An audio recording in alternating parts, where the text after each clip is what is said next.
So this is how you can use OME TV and turn on your camera.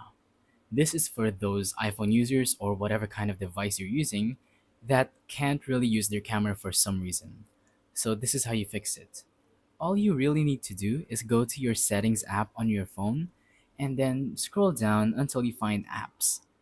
In here, you're either going to scroll down and look for OME TV or do it the easier way and type OME TV right here. You're going to want to tap on it, and here we are.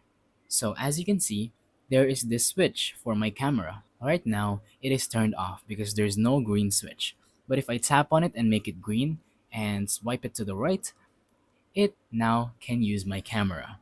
So now it has access to both my back camera and my front camera, and now I can open OME TV and use it however I want to.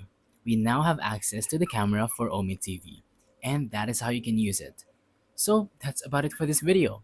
Once again, just go to your settings for your phone, scroll down, tap on apps, and then look for OME TV right here. Tap on the camera, make sure it's turned on, and make sure it's green, and you're good to go. So thank you for watching. Don't forget to leave a like, subscribe, and let us know in the comments down below if the tutorial works or if you have any questions. Thank you and goodbye.